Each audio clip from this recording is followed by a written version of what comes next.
Okay, we are live, everybody. We are live. Thank you so much for joining us for episode 3 of the Unscripted Pivot Brunch series.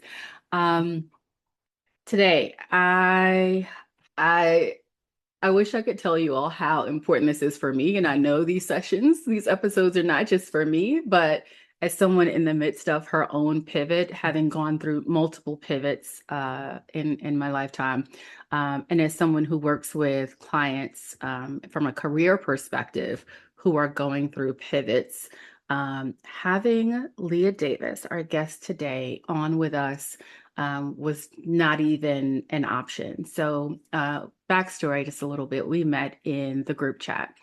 Shout out to Yana Williams. Shout out to all of us in the group chat.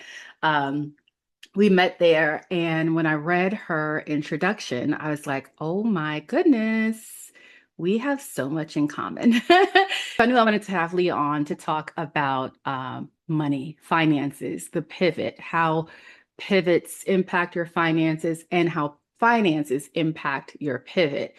And also, gosh, there's so many layers to this that we could start peeling back my already. But let me start by saying, welcome, Leah. I am so glad you had an opportunity to join us here today for this episode. I am going to let you introduce yourself because I know you could do a much better job of that than I could. So take it away. The floor is yours. So happy to be here. I'm glad that we're having this conversation because this is just what I do, what I'm passionate about. It's my calling and my purpose. So, yes, I am clearly Leah Davis. I'm the founder of Leah Davis Coaching. I started out wanting to understand money when I became a licensed financial advisor in early 2011. And then shortly, I realized I wasn't able to handle my own finances, even though I knew everything that I knew. And it was quite baffling for me. And I was also focusing at that time on providing services for women of color. And I started noticing patterns and things that were being said and my conversations with them, but I didn't know how to address them. And that's when I eventually learned about coaching through my mentor, Sandra Davis of Sage Financial Solutions. I call her the Oprah of financial planning and financial coaching. She's an amazing woman. We're not related. We do have the same last name and we're like Mhm. sisters. And she told me I'd make a great financial coach. So I started learning about coaching. I was coached by one of the individuals going through her program. And when that happened, let me tell you, the light bulbs went off. I didn't realize how much fear I had around money. Now I understand it. And this is the work that I do for Black and Brown women, which is having my clients get clear on how financial trauma and economic trauma shows up and Mhm. how that leads to financial shame. And I support my clients with identifying where that appears throughout their lives. And money is tied to everything. So, whenever our sense of safety or security is threatened or we feel it that way, money's tied to that. And so, that's where these fear and shame and all these emotions around our finances come up. And so that's what I do with my clients. We identify it, we come up with plans together. I take a holistic approach in my coaching as a financial coach. And I'm a true coach. I don't advise my clients and tell them what to do. I'm here to really hear what's going on, to be a Yes. guide, accountability partner, and we create plans that work for my clients so that they can accomplish their goals as they're sorting through the various experiences that they have of managing their finances, their business, their relationship with money, with others. It's all kinds of different things that we experience as Black and Brown women in the workplace, at home, with families, walking through this world, and money is all tied to it. Yes. It really is. Every bit of it. Yeah. Yes. Every bit of it. Um, okay. So just so you all know, one thing that resonated when I read Leah's bio was the background in financial services. Mhm. So I started in financial services back in 1999, way back in the day, and worked my way up through back office sales and relationship management. And then I stepped into HR. Here's why I stepped into HR because I didn't see enough people who look like me who were making Mm. the money, right? And I thought, okay, if I go into HR, specifically in a recruiting capacity, I could hire more Black and Brown women to do this work that's so needed. Um, so when I saw your background, I thought, oh yeah, like she's one Yeah. of the few Mhm. who is committed and has been committed to doing the work in different capacities. Um, when I say the unscripted pivot, I know you've made your own pivot. What comes to mind when I talk about the unscripted pivot? Ooh, uncertainty Hmm. and self-doubt. And at the same time, feeling pulled into something greater. And so, when I hear unscripted pivot, it's just like, okay, these experiences that come up, it's unplanned, yet there is a greater purpose that's happening at the same time. And Yeah. when I hear unscripted pivot, it's, how to come into a place of acceptance with what is occurring with the least amount of Hmm. resistance Hmm. and learning to trust throughout the process and all the different things that come up. And just unscripted, we're just talking and flowing right here. Some things Yeah. are going to pop up in the conversation that are not planned. And so when it comes to these pivots and these things come up as we're trying to accomplish and reach what we're being pulled to do or purpose or passion, the calling, you know, all the things that come up that are tied to that pivot, that are financially related, and how to be able to come from a place of observing Yeah. and being able to respond to the circumstance versus reacting. Ooh, uncertainty, self-doubt. Um, those are two of the heavier things that come to mind when not just I think about my own pivots, but also those I've talked to clients about. It is the uncertainty, it is the fear, it is the can I really pull this off and get myself back on whatever this new track is that I'm supposed to be on. It is all of that. And again, money typically comes up in that, always comes Yeah. up in that conversation, not even Yeah. typically. Mhm. Um, you had your own pivot. And so was that one thing that led you to say, or was it an accumulation of things that led you to say, you know what, it's time for me to take this leap? Um, it's an accumulation of things Hmm. compounded by one big thing.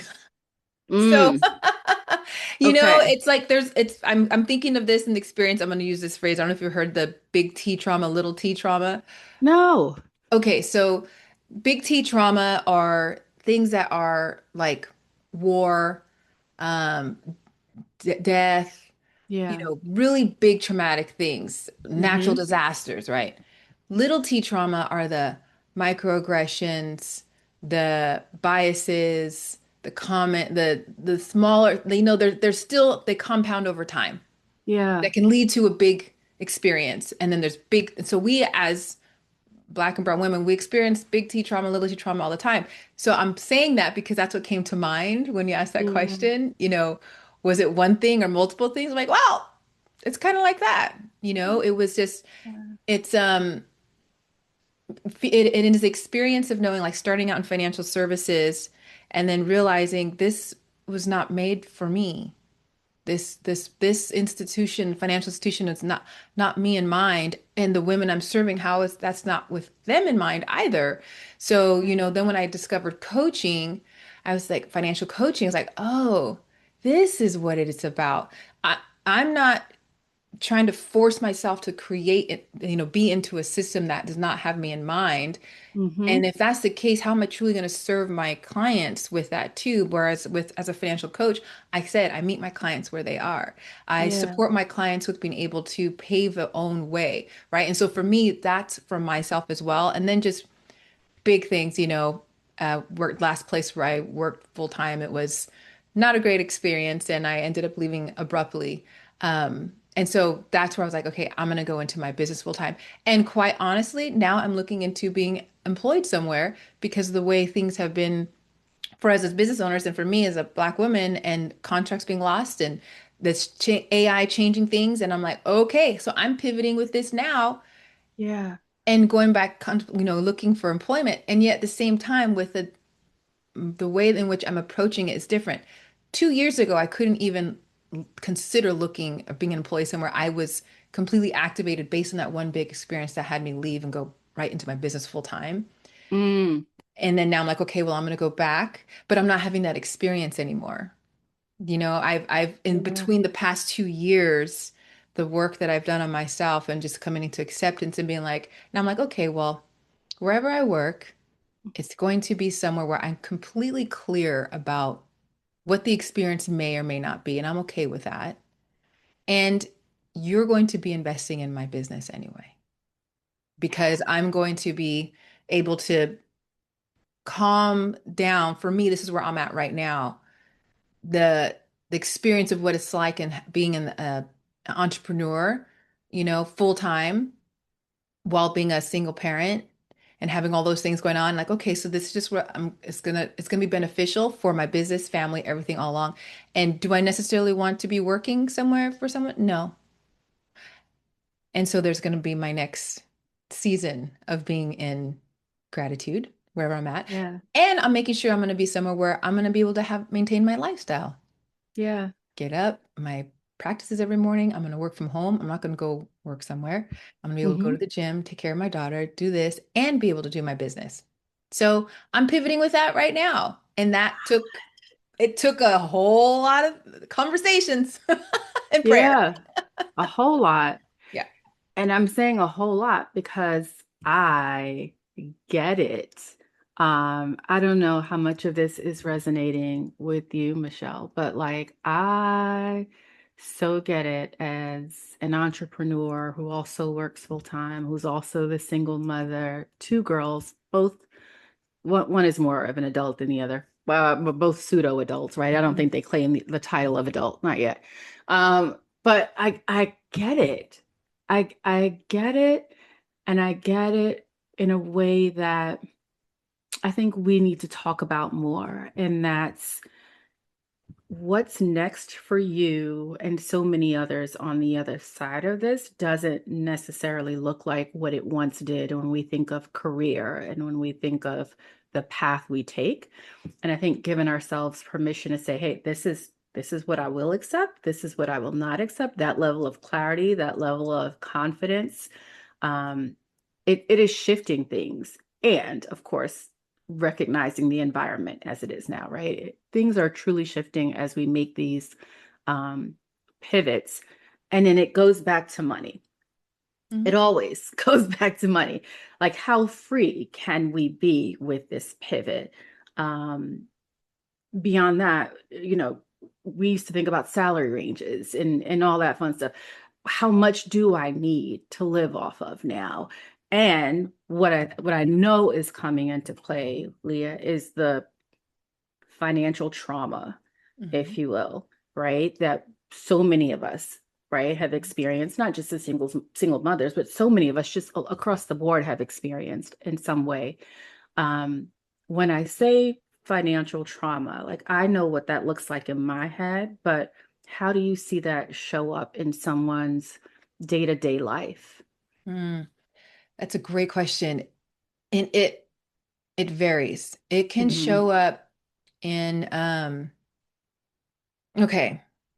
So, and when I talk about financial trauma, I invite everyone who's hearing this to consider this as it's not a something that is mine.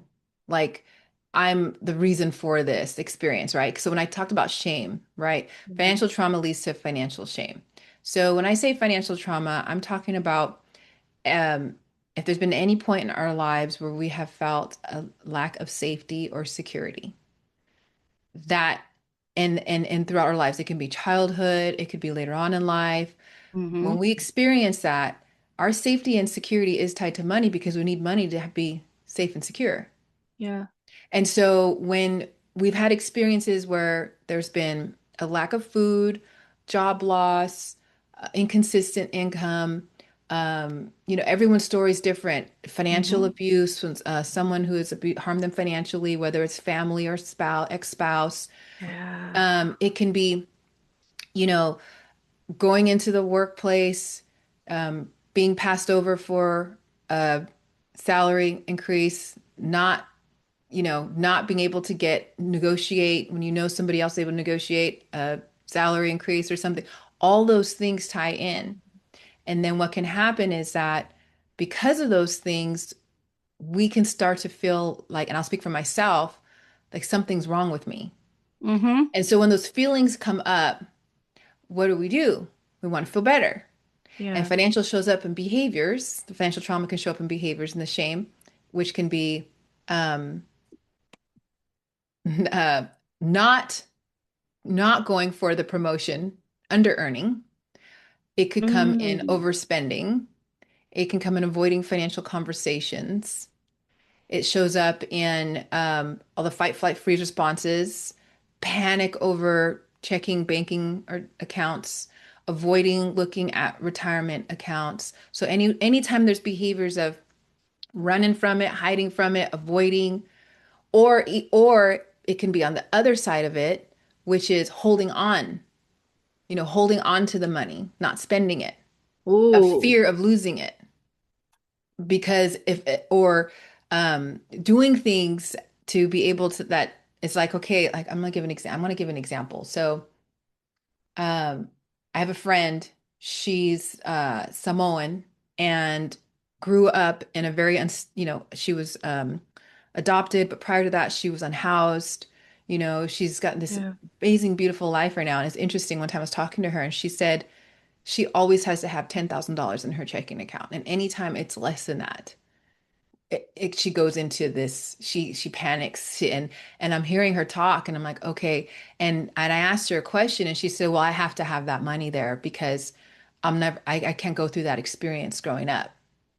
So for her, that $10,000 is very meaningful. If it goes less, she's not able to cope. Right. Right. And that is how that has shown up for her. So financial trauma shows up in a variety of ways for us, but there's the key indicators of the behaviors.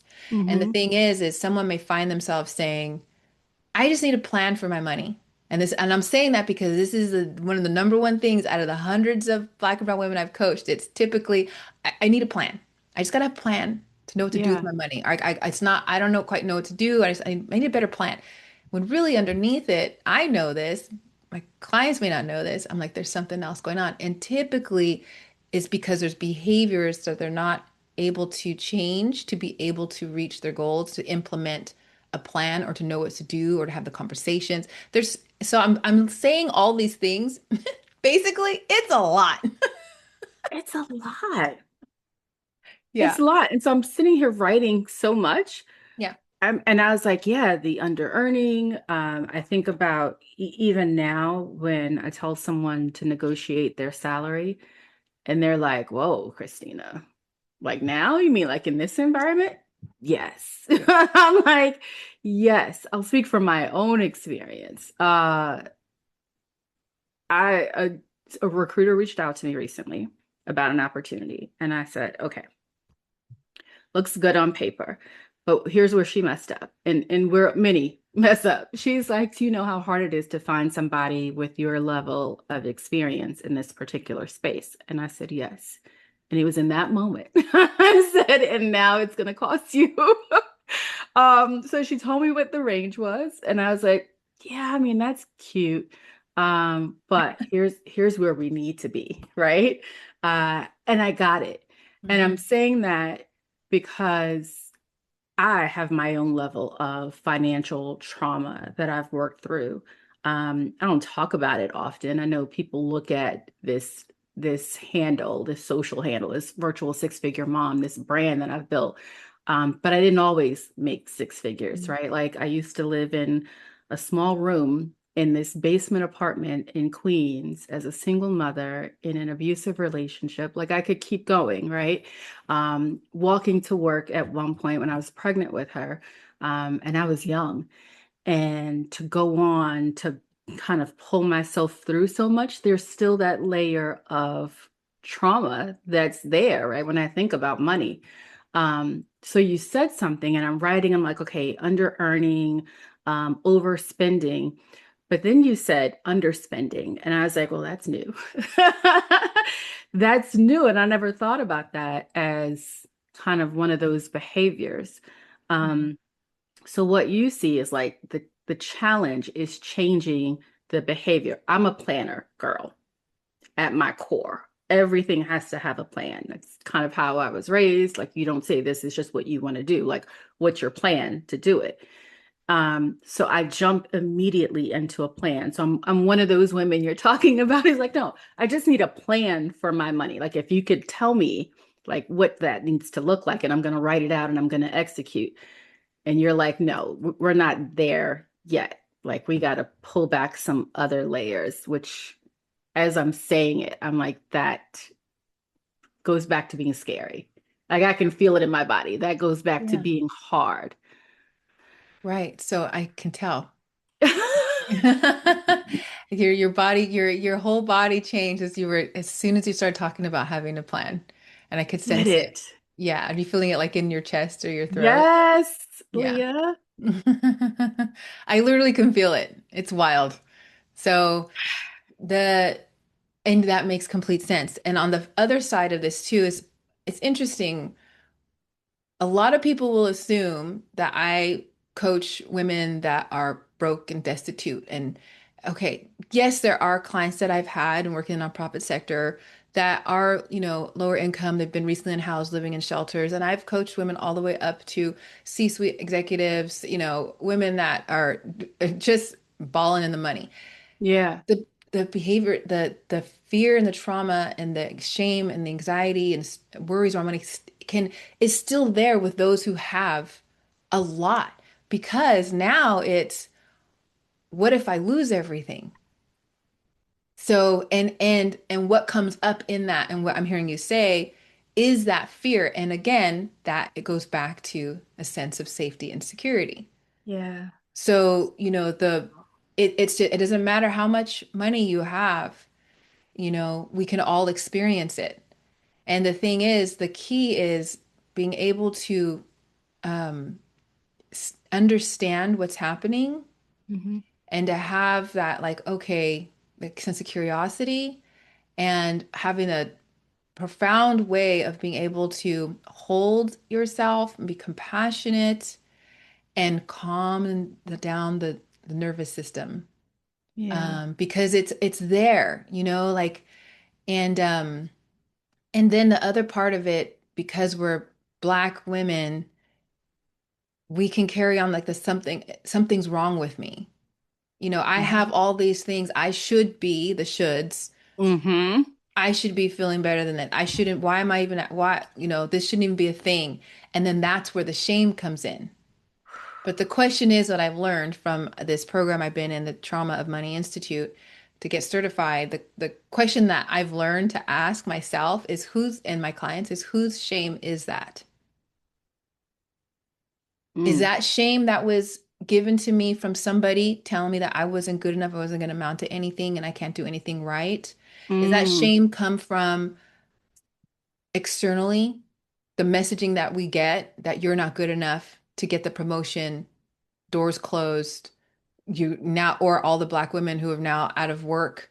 I am sure there is a lot of shame that is coming out that we're taking Yeah. on, Black women are taking on that's not theirs to carry. Is it shame because of this in this capitalistic society that we live in that we're consumed with you are better, you are someone with status, you are important when you have these things, right? And that's where the shame comes in, the financial trauma, the behaviors come in based, and this Hmm. is the capitalistic society that we're in, which has Hmm. this messaging on purchasing, right? And so when there's a woman who is experiencing shame, wants to feel better. It's a natural human reaction. We want to feel better. Yeah. We want to get a dopamine hit because that's what our body brain does. And she goes Hmm. and she buys something that says, I wasn't going to buy that. And she buys it and boom, feels better. Right? Now, think about the messaging externally from capitalism, from society. Hmm. Hmm. So we're riddled with it. And then we went around carrying it like, no, they're actually, the system is working. And then we experience that shame and blame ourselves for it. So yeah, and so that's the thing where it's like whose shame is it? And when we can Yeah. understand this, and this is like a lot of the stuff that comes up with my clients with coaching, what I help my clients understand is like seeing where it's coming from and being able to be like, wait a minute, this is messed up. Yeah. Like we're born into this world as whole, complete, abundant, joyful, Babies, a baby is not born feeling like I'm not good enough and I have shame and I need to have this to feel better. I mean, they just want some milk, some, some, some hugs and cuddles, you That's know? it. That's all that Yeah. it is, right? But we take this on and then, like, and we forget who we really are. So I'm saying all of this because that goes Mm, back to that one question. And when I heard that, that, I- right, yeah. I'm done with taking on, something that is being put on me. I'm going to say this. I'm sure you've heard this before. Yeah. That is hard. It's easy to say, Oh, yes. but like the living it, the execution of it, um, yeah, It is. It that's is. It hard. is. It is. It is. Well, um, and there's an and to it. Okay. It gets easier. Mm, So just like, I'll say, for example, when a woman is in a situation where they leave an abusive relationship or mm-hmm, violence, it takes a lot for her to finally get there. mm-hmm. Going Good point. back and forth, and she finally Mm-hmm, leaves. mm-hmm. Okay, now she's removed herself, and I know this from my own personal experience, remove herself from the harm. That is the key indicator of starting the healing process, really. Yeah. Remove yourself from exposure to harm combined with practices to heal your nervous system, whatever that may be. So the combination of removing the harm combined with the practices, that is when you propel yourself true with healing, Mm, right? Now, mm-hmm. the thing is, when we're in this society, the harm is everywhere. Everywhere. We can't exactly remove ourselves from it, but we can be Yeah. aware of what it is and when it's occurring and be able to have the practices. I mean, like I said, I'm looking for work. I'm going to be employed somewhere, hopefully sometime soon, whatever's Mm-hmm. going to happen happens. I'm okay with it. But it is absolutely a non-negotiable that I have the ability to have my morning routine where I'm going to get up, I'm going to do my meditation, I'm going to do my prayer, I'm going to do my journaling, I'm going to drink my water, and then because that is, and I'm Yeah. also going to have the ability to go and do the external work where I lift weights, I go ahead, I do my walks, all of that so that I can show up every day and be able to get through what is all around me because I can't escape it all.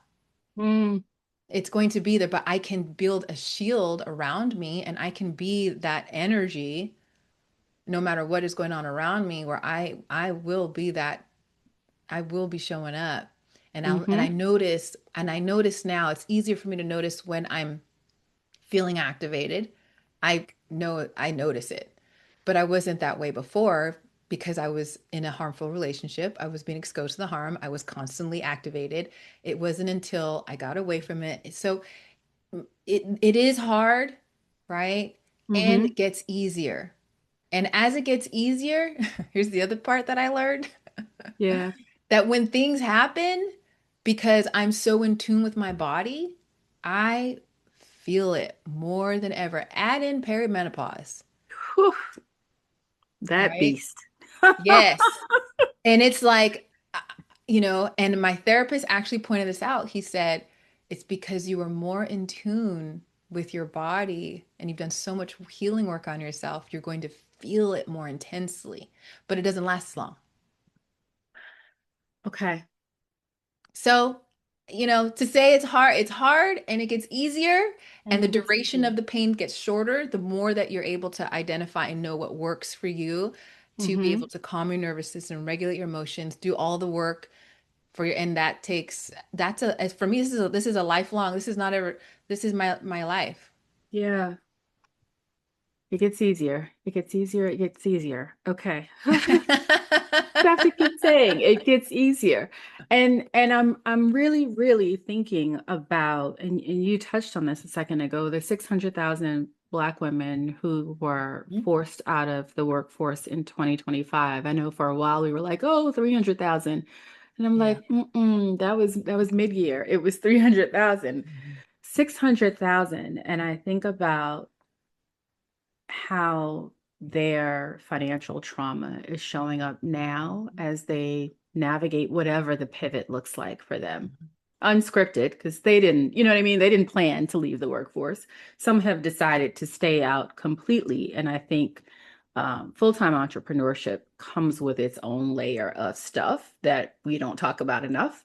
And I see so many individuals going back into corporate or finding these roles to balance it out for some level of financial stability, Mhm. Mhm. whatever that looks like these days. Because even that right now, right, we're seeing the news. Yeah. Even financial stability right now is like what is that really?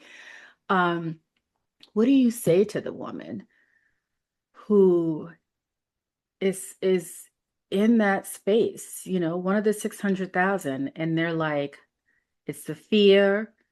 I know I've got the trauma. There are layers to this thing.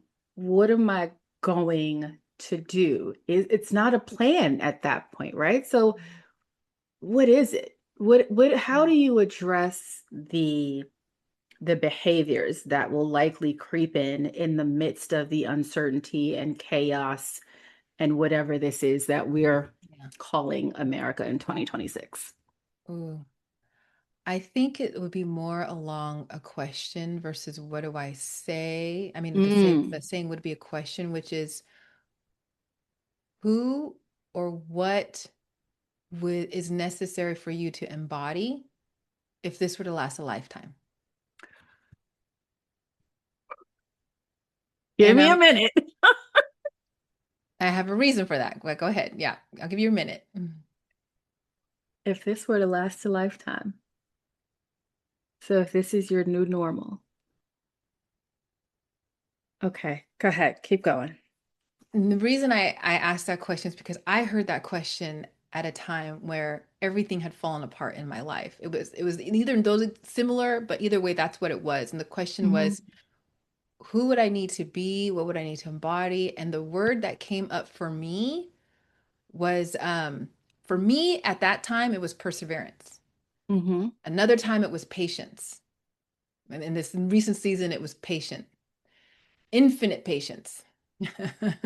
Yeah. And the reason is because no matter what is going on, when we're able to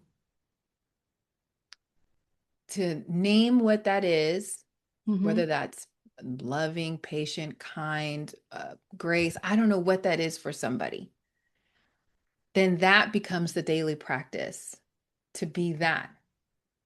Hmm. Because for me, it was a matter of, okay, and I'll give an example because what was going on is I'd lost everything. I was going through a difficult situation in court custody with my daughter. It was horrible. I was on the verge of losing complete custody of her. I was the only Hmm. person of color in this court experience. My daughter's father is a white male in law enforcement. Let me tell you, it was being thrown at me. And I was also finding my ways into the rooms of recovery because I was finally admitting that I had a problem with alcohol. So I'd lost my home. I was back at my mom's. I was there. And I thought if this were a lifetime, I would need to be able to persevere. So if I were to persevere, what would I need to be or do to persevere? And that was, okay, I have to take supreme care of myself.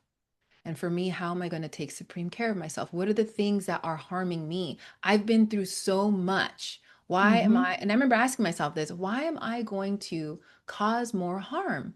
Right. Like I have been harmed and I'm being harmed Wow. now. What things am I doing that are harming myself? Like I don't want to hurt myself. So Hmm. um and it's interesting. I was going through some old journals. I like to do that every now and then. And I was looking at one Yeah. last week of that time period. And I was like, wow. I was writing back then about how I just want to learn to love myself. Literally. And I was saying, beloved, I was calling myself beloved. I just want to learn to love myself. And I do. You So, do. and that was a matter for me. So that was an open-ended question because when we ask questions, it is more expansive. Mm. Because when we make a statement and say do X, Y, and Z, Yeah. it's that's it. It's limiting. But when we Wow. ask a question and ask a question, we're going to get answers. And asking questions in a way, when we ask the question, why is this happening to me? Guess what? You're going to keep getting answers to that. Mm. When the questions are coming from a place of a victim, Mm-hmm. we're going to keep getting the experiences of that. But when the questions are more like, what is possible? Who can I who is trying to emerge from me in this right now? And I've learned that from Michael Beckwith. Like, who is trying to emerge from me in this experience right now? What is trying to come from me right now?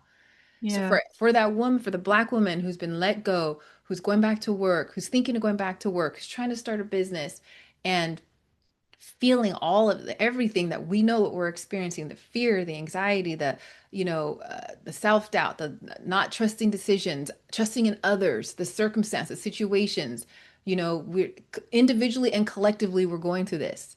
Mm-hmm. So as an individual, what is trying to emerge from me right now? Who or what would I need to be?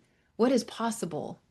And collectively, if we ask that question, imagine if we ask that question as an individual and then we ask that question in a collective sense and we all do that. I have been saying, like, this is no accident that this is all happening at this time period to Black women. There is something coming that is there. And if we're open to that invitation as individuals and collectively, I'm telling you, I I'm just just gonna got say that. chills. I Boom. just got chills. Yeah. So it's one thing, and that's what we've been talking about here, like the individual work, the individual trauma, the individual journey, um, and how that, there's some common, right? Some common threads there, but Yeah. like, what if collectively Yes. we start to ask that question? Wow, because there's no limit to what we can do. Right. Ooh, see, you gave me chills when you said that. Getting it. No limit to what we Yeah. can do. Yes.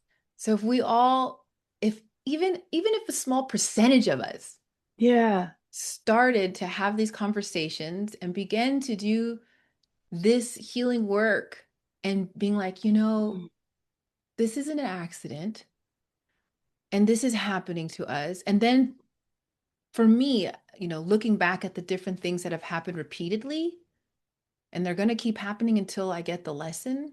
So for Yeah. me right now, I was like, I know what's coming up for me. Like I'm going through some stuff financially. I'm like, ooh, this is coming up. I'm this for the Yeah. first time in my life. I'm actually like excited and curious about before I'd be like, but I'm like, ooh, okay, this is coming up. What do we got here? Because I've experienced enough to know that when I'm open to it and ask these expansive questions and I keep doing the work and hearing the answers and trust that I'm being guided, when I get to the other side, the my baseline from where has increased. So I know I'm Hmm. going to go even further. So that's as an individual. Now, collectively, if we all start, still a small percentage of us start doing this, we're going to have our baseline. Like, think about it. We're the most highly educated, Hmm. right? The things that we're capable of doing, the things that we've been through, we have our joy, we have our love, we're here, right? So our baseline is already like solid. So now that Yeah. this is happening to Black women, where who comes from Black women? So the most persecuted individuals are the ones that people fear the most because they're the most powerful. Mm. So here we are. So I feel and I believe that this is it's difficult, it's hard, it's and at the same time when we can find the miracle in it and be able to be like, okay, I'm not alone in this. We're all going through Yeah. this Yeah. and our families are too. And this is happening this is not happening to us. Life is happening for us. And I know it's like, yeah, but Leah, I got bills to pay, I had these dreams, I have these goals. You're telling me that, oh, all this woo woo crap where I gotta, yes, I am. Yes, Wow. Yes. yes, yes. Think about all the people in this world who have walked these paths as, you know, like think of Jesus, think of, all the individuals in this world that have had a great impact in the world. What would they be saying to us right now?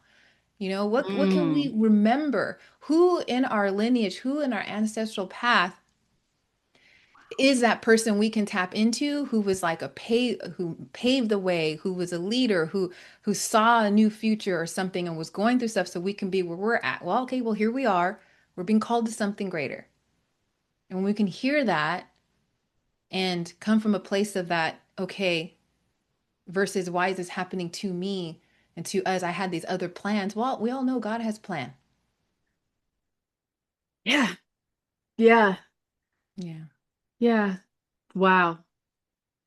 There's a heavy mindset shift in there. So I know we've talked about like behavior shifts, Yeah. but like there's a heavy mindset shift that you just talked about. And I'm thinking specifically about the, yeah, all that sounds good, but I got to pay the rent Yeah. in, 2 weeks. Yeah. And Leah, how does all this woo-woo Yeah. translate into me paying the rent? Like, how do I take care of my basic needs? I can't woo-woo with you if I don't have a solid plan for the roof over my head and the four walls for me and my baby girl. She's not a baby, my daughter. But point is, like, how do people get, because I'm it's not toxic positivity. Yeah. I'm very much a, if we don't lean, it's like an algorithm, right? Like we talk Hmm. about these algorithms, and I'm telling folks like, why does your feed always look like this? Well, if you're engaging with it in any way, you're going to see Yeah. more of it. That's just how it works. So if your brain is constantly in this space where I'm the victim, or this space of lack, yeah, the reality is that the bill has to be paid, but let's lean into how we control that. Let's lean into what we can do. Let's lean into first of all, the level of gratitude for the roof, because not everyone even has that, right? Not Yeah. everyone has the mortgage or the rent to pay. So start leaning into the gratitude, even just a little bit. I say the same thing when I'm talking to women about their job search now. It's hard, yes. Not the first time the market was hard. I remember '08, '09, like it was yesterday, and the whole bottom fell out, and I laid off, and I'm like, okay, this is my time to change careers from financial services to HR. And I wanted to, like, I go into immediate plans, but I'm thinking, yes, it's hard. Yes, there's a lot of change. Yes, the change is scary. Yes, AI is here. It's not going anywhere. And what? Yeah. Right? And what? If we focus on what we can control and reduce the points of friction where we can, the results will come. But leaning into the negativity that serves no one, then we can get into a whole discussion about how stress impacts our body. And that will certainly keep us from being able to pay the bills, right? Like we Yeah. don't, you know what I mean? So it's better to lean into the woo-woo, even with the bills due in a couple of weeks, because leaning in the other direction, who does that serve? Right. And when we're coming from a place of that fear and we're making a decision from fear, Yeah. that's it's not going to work out because like and that's where I'm coming from, right? Like that's where so there is the yes, there is the everything I was talking about and there's also about taking practical action. Mm-hmm. Mm-hmm. So it's, Yeah. before that's why I do my practices before I start the day. Yeah. And that's what I coach my clients to do is to check in with themselves and feel where they're at before doing the activity, before Mm-hmm. working on the finances, before checking the bank account, before having a conversation, before where am I at? Am Yeah. I coming from a place of fear and anxiety before doing X, Y, and Z? If I am, pull back, ground, come back into myself, come into a place Mm-hmm. of and yes, it can come down to gratitude. Yes, because there's that saying, yeah, what you appreciate appreciates. Yes, it's true. When I'm appreciative that I have food on my plate that I can eat, food keeps around. My cupboards are full. If Mm-hmm. I'm worried about my car breaking down and my car's gonna break down, It happens. will. So okay, let me just focus and be grateful that I'm here, that I'm okay. I'm okay. We're always taken care of. And Yeah. one thing that I say to myself, like, I didn't get this far for God to kick me to the curbside and say, see you later, Leah. That's all in my head. That's all in my fear and anxiety in my brain. So let me come back to myself, center myself, all right? And so it's centering and action, center and action from a place of being grounded and feeling and know and not thinking, but truly experiencing and feeling the experience of gratitude. Mhm. Because it's one thing Mm. to just say it, but if you're Mm. coming from a place of fear, worry, and anxiety, and you're just saying it, you're out of alignment. Yeah. So feeling it, right? Feel, Yeah. feel that, stop. And I do this every morning. I put my hand on my stomach, one hand on my chest, and I just breathe. And even if it comes thinking of an experience of, you know, getting a hug from my man, or when I've done Mm. a walk and I'm feeling really good, right? I feel it first and then go into being grateful in the state of gratitude and then Yeah. taking action because that means I'm in alignment. Because the thing that I want to accomplish, whether it's getting the business, the check, the new home, the vacation, those are the external things. But what I'm truly seeking by accomplishing that is a sense of abundance, of feeling joy, of feeling peace and security. So instead waiting until I accomplish it, I can experience it now. And when I can experience it now, I'm in alignment with what I want to be able to accomplish, and I'll get there Hmm. faster because I'm experiencing it now. I'm not waiting for that. And because it's Yeah. within me, no matter what's going on, anything can happen around me. The things can be lost, but you can't take how I'm living my life and the experience that I have and who I am showing up for myself and what I'm feeling. You said something. So first of all, Michelle, I saw the clap, right? So this Yeah. is resonating. Yes, I see you nodding.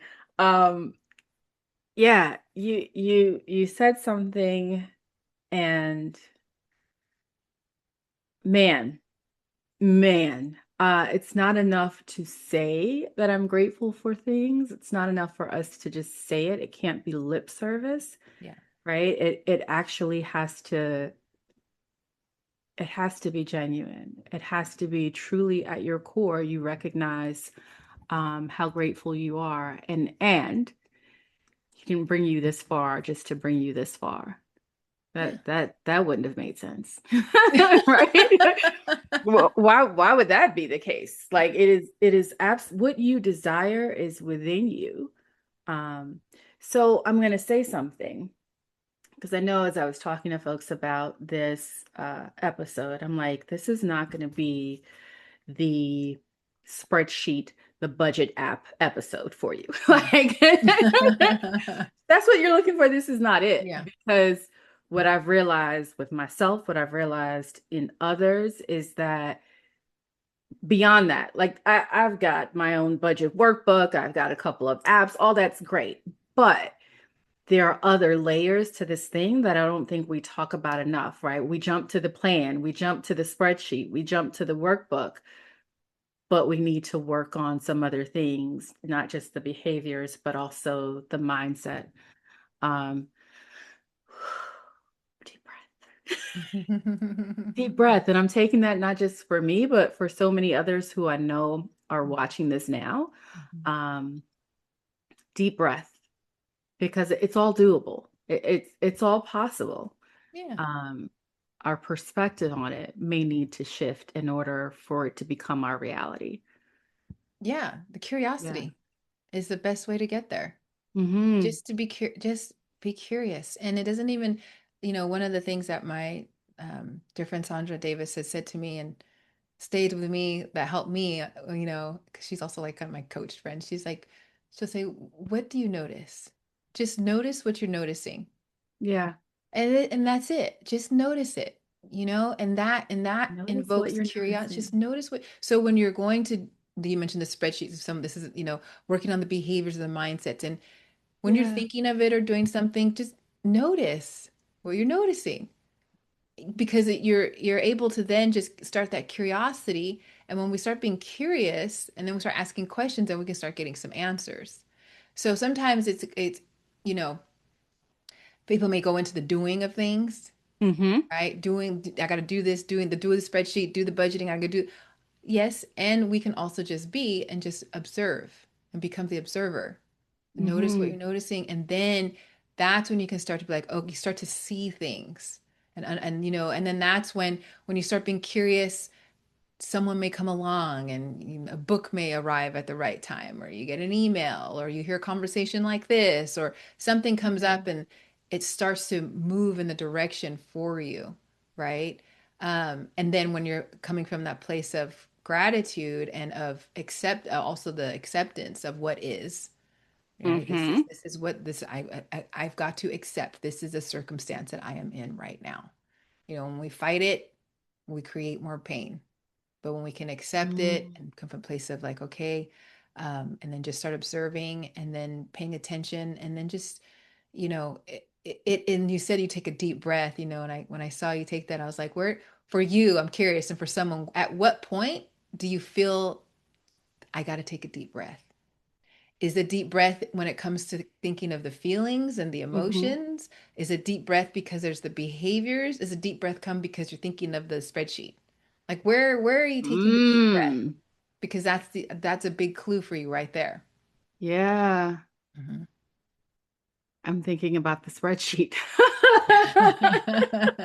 I'm Yeah. thinking about the workbook and I'm thinking about truth. This is my truth. I'm thinking about how to make the numbers work to do what I desire in this next chapter, to do all the things I desire, because I, in all my years, since my experiences in my younger days, I don't know limits, right?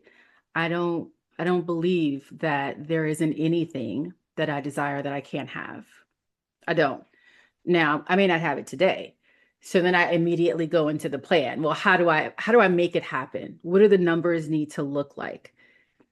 But what I want to start doing, and hence the deep breath before I jump to the spreadsheet, what I want to start doing is just saying, okay, Kristina, like here's your now. Take a deep breath here now, right? The spreadsheet will be there, but get yourself centered before you even look at a spreadsheet or before you look at the app. Make sure you are centered before you take the action. Centering and action, not just action, because then it'll come from a place for me of like, I'm one of those high achieving women with high anxiety, my truth. And so it'll come from just, you know what I mean? Okay, what do the numbers look like? Okay, how much do I need this month? How much do I need this week to make to buy the next house? What do I need to travel more? What do I need? Okay, back up, KB. Like back Yeah. up for 1 second and take a deep breath. All of it will come, but you take a deep breath first. Yeah. Um, and I'm sure that stems from something, wanting to immediately jump into the plan as Right. opposed to like, it'll be there. Give it a second. Yeah. First you breathe. Yeah. Yes. And I'm here and I'm hearing you talk and I may say some with things Yes. that my curiosity goes with where does it come from where there's a sense of I have to make it happen. The sense of it's on me. Mm. And the word make it is for me and my experience is I'm relying on myself to force something to happen, Wow. which is something force is not force and power are two different things. Forcing is force is weak compared to power. Mm. And being able to come from a place of where can I step into my power or what is support is available for me because I am powerful and everything is working out for my good. Mm. If life is for me, Mm-hmm. right? So do you see the difference I do. in that, right? Because I do. you're not alone in Wow. this. So that I'm curious of where that is that I've got to make Wow. this happen rather than Yeah. being alone and forcing it. You read through all of that. And that what did I say? Like a few sentences, you peeled back that layer and said, wait a minute, there's more here. Yeah, And I have relied on Kristina for so many years. right. Yeah. Wow. Hmm. It has been Kristina, sole provider for so many years. Kristina, sole provider for herself and others. Right. Others for sure, for Yes. so many years. So Yeah. that's intense. It's not just me. It doesn't have to just be me. It's actually not going to work if it's just me. It has never been just you. It has never been just me. And yet, that experience, which is, and Wow. what you're saying is very common for Black women, Yeah. where I'm alone, I've got to do this, right? Yeah. I've got to get this happen. And okay, and we're not alone. If you're truly like, if you're my client, it'd be like, okay, let's sit down and write down how many things have worked for you and who is involved and how many people throughout your lifetime. Wow. And we're not ever alone. There's always something coming through, things arrive, people, right? And it works Yeah. out, right? And yet it's so easy to be like, and this, and I understand it because I'm that person too. I'm Yeah. alone. I struggle with it. Like, oh, I don't want to ask for help. I don't want I don't want to put that on somebody else. People are Yeah. more than happy to help, depending on who they are. So yeah, that's where I picked up, when what you were saying. And so that's what I do as a coach. Yes. I ask questions and I listen and I observe and pay attention and notice when the emotions are coming up. And I literally can feel it in my body when a woman is across from me and sharing something where I know she's feeling activated and I feel it where she's feeling it. It's so wild. That's why I asked you if you feel it in your chest and your throat because it was like, I felt it. Yeah. Hmm. Like it was right here. Yeah, I just felt it and shoulders went up and you know. I gotta work on that. I didn't even realize it. But this is what you do. Yeah, yeah. This is what you This do. is what I do. I've come to just really embrace the fact that I am a highly intuitive woman, and I can sense things. Yeah. Wasn't able to name it before, and I hear words, I hear patterns, and and just based on all the hundreds of women I've coached, I've gotten really good at it. And also, but it's also a reflection on all the work that I do for myself. I mean, I wouldn't be here today if I had not gone through everything that I'd gone through, and Yeah. that's one of those things I was like, because I'm like, this really scratched the surface on a lot of stuff that happened in my personal life. And I remember asking my therapist recently, I was like, is this normal for someone to go through this much? Like, or am I? And he just kind of laughed. I was like, I guess it's just, my story, my Yeah. life, so I can do the work that I'm here to do. Okay. Okay. Acceptance, right? Like this is Yeah. this is my now. Yeah. Yeah. I Yeah. wouldn't be who I am today if I had not gone through those things. And so, Yeah. yeah, I enjoy what I do, as you can tell. And, I'm here to help women just like you and Michelle and so many others to notice what's coming up and Yeah. kind of, talk about it. And as long as someone is willing and curious, sky's the limit on what they can accomplish. And it may not even Yeah. take that long. Well, Michelle, do you have any questions? I don't, but a lot Okay. of it has resonated with me. Similar paths, single parent, So, and pivoting and trying to figure out the money, like how do I make two pennies turn into $1? That Yeah. type of thing. So definitely could relate and definitely have some takeaways to work on myself with. Beautiful. Awesome. Well, Leah, how can the women find you, work with you, um, be seen? Because that's what happened Yeah. here today. Be seen beyond the spreadsheets and the budget and the Hmm. numbers, Hmm. but like the full story. How? Tell me how. Yeah, yeah. Best place to check out my website, Yeah. leahcoaching.com, Leah coaching.com. And you can read about me. There's also, you can also check out two other ways to be in touch with me. I have a group called Prosperity Exchange where I facilitate conversations for Black and Brown women. It's kind of like group coaching slash community recovery group. It's all kinds of things in one. No cost for women. I was doing it weekly, but I'm going to shift that now to monthly. And then I also have my Substack, Unbothered and Steady, where you can get some of my writings every week. And those both are on my website. So if somebody wants to learn more, and they can sign up through my website as well. It's the best place. Or if you're on LinkedIn, you can find me there. I'm under Leah Davis, and my credentials FFC Frank Cat, and I'll be the only Leah Davis FFC that pops up. And you can find me on LinkedIn. I don't do the Instagram. I don't do the Facebook. This is what I do. It's the Yeah. best ways to get in touch with me and to learn more. Well, I thank you. I knew this was going to be an amazing conversation. I knew it was going to be much needed. Um, I didn't know I was going to feel as seen as I felt today. Mm. Yeah, some things came up. And so I'm like, deep breath. You got this. You got this. We got this, because Yes. it's us, right? Mhm. We're not doing this alone.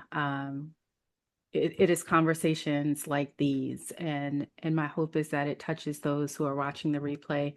Thank you, Leah, for saying yes when I Yeah. reached out. It means the world to me, and to so many others who will benefit from this conversation.